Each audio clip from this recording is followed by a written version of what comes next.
Willie D Live. When did it actually start? Was it?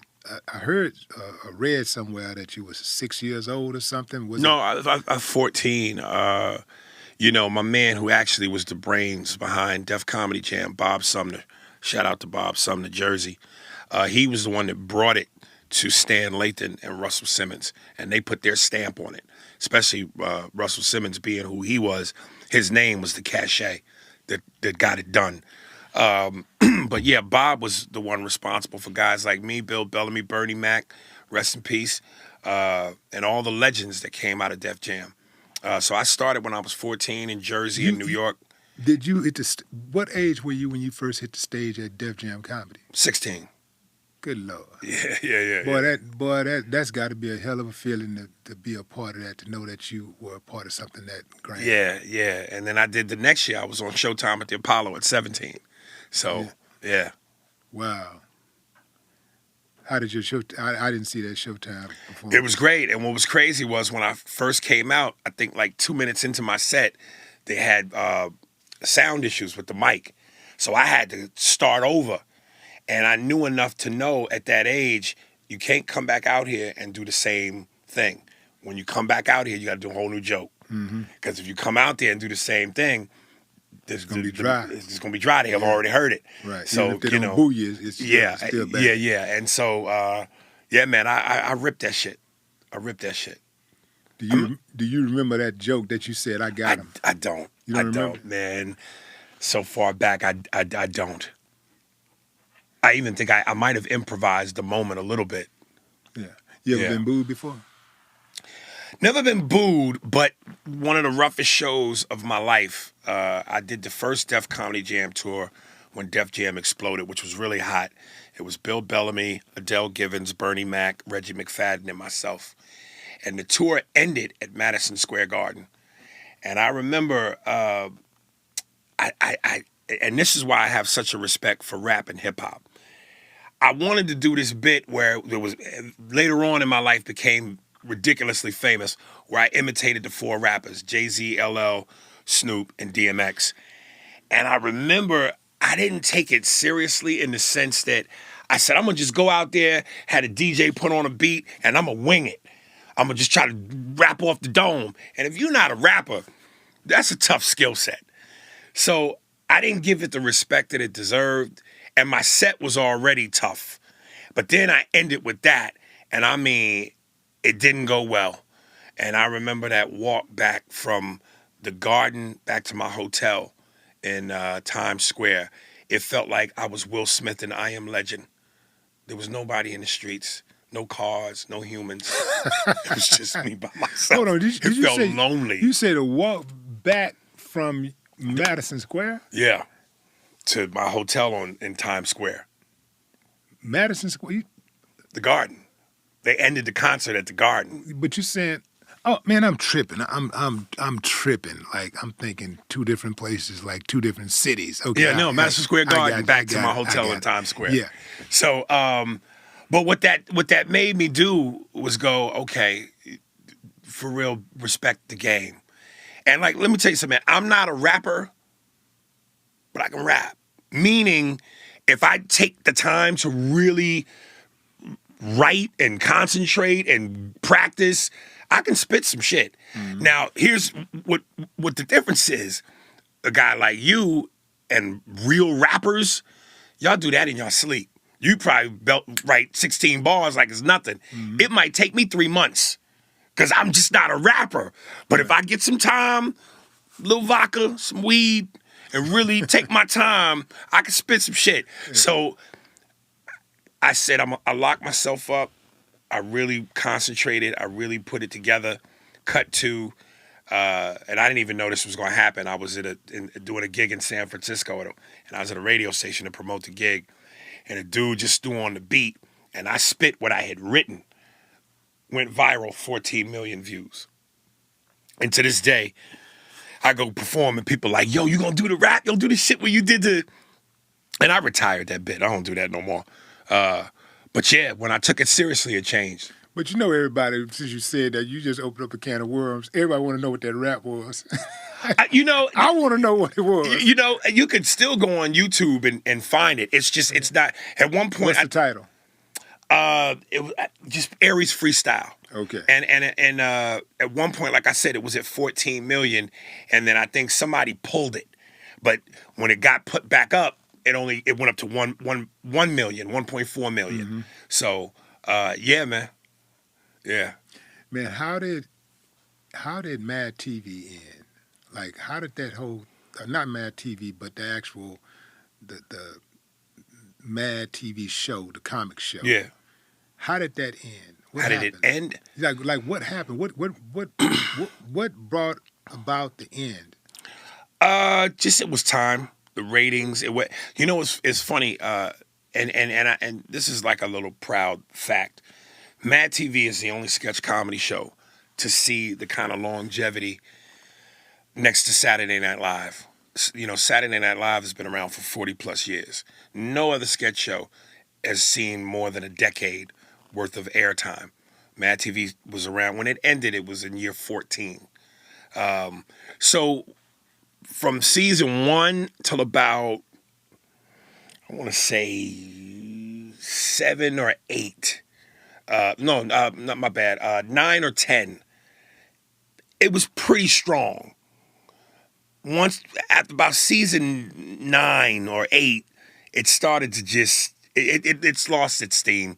The quality of the writing. It was only 8 seasons though. 14. Huh? I was on for 8 seasons, but the show was on for 14 years. Really? Yeah, that's what I'm saying. Okay. Saturday Night Live's been around for 40 plus years. Mad TV was around for 14 years. But by the time they got to season 9, 10, the quality of the writing had dipped. A lot of the cast members that people really loved were gone. So it was on its last legs. So it ran out of steam.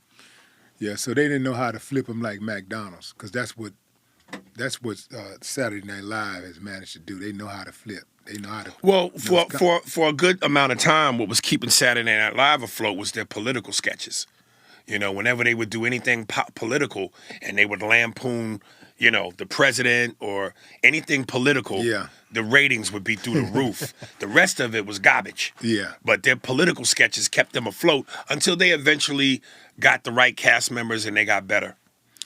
But now it's sliding again. Like I've Listen, man, it's hard to be around for 40 years and stay up here. Yeah. When you're around that long, you're going to have highs and lows. So, I don't care how hot you are. The longer you stick around, you're going to take some dips. Yeah.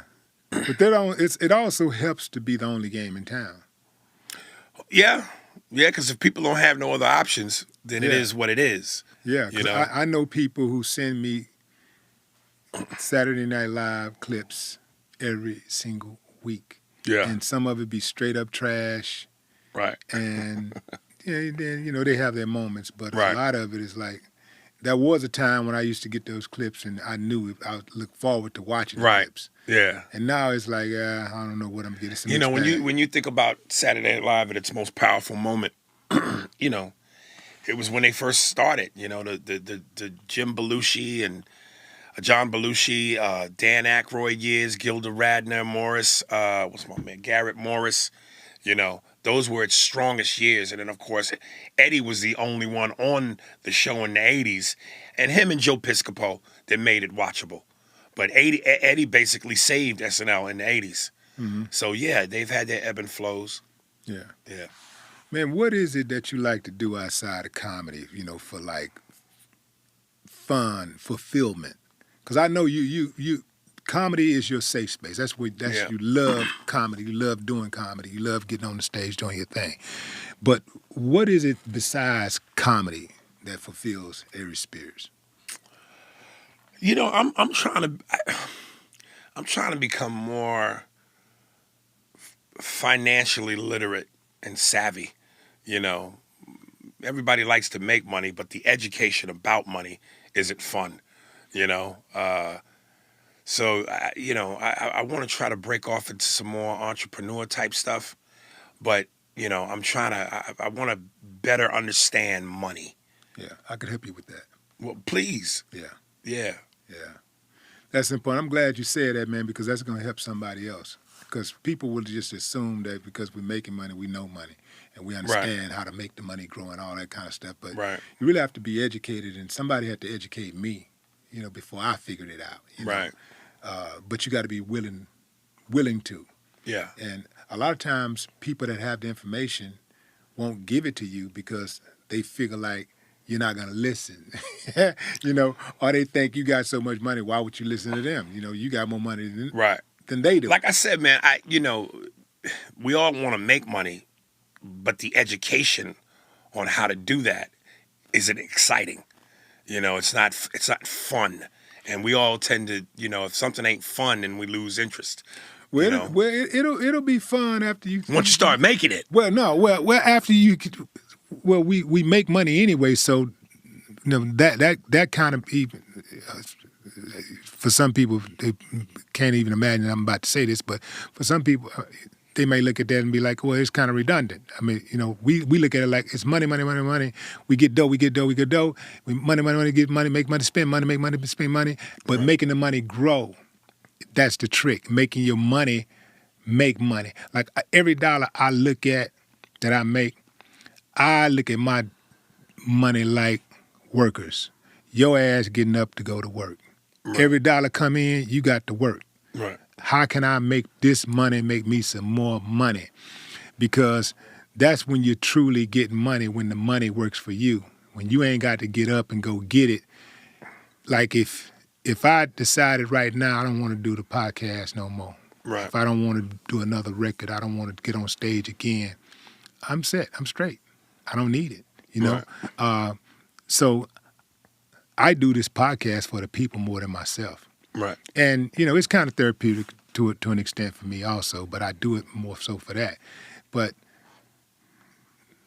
when people hear people like yourself talk about, wanting to be more financially literate, it lets them know that that's a thing, It's cool, because when you are making money and you spending money and you constantly having to re-up, at some point that becomes an issue with you. And then once you learn how to do it the other way, you realize, damn, this is a whole lot easier. This is it's kind of like with credit. Like Right. a lot of us, we feel like, I grew up with the attitude like cash is king. No, credit is king. I thought cash was king. But, man, you can have cash and you'll be spending a lot more money with just having cash. Right. If that's all you got.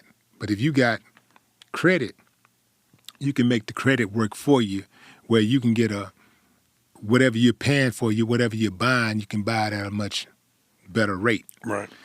So the whole idea of getting your money to grow and being financially literate, it becomes exciting, once you bump your head over here so many times and then you started doing it the right way. Because, people would change when the pain of the same becomes greater than the pain of the change. Just basically when you get tired of bumping your head doing the same old thing over and over and over again, and it ain't working, it becomes less painful to just change. Right.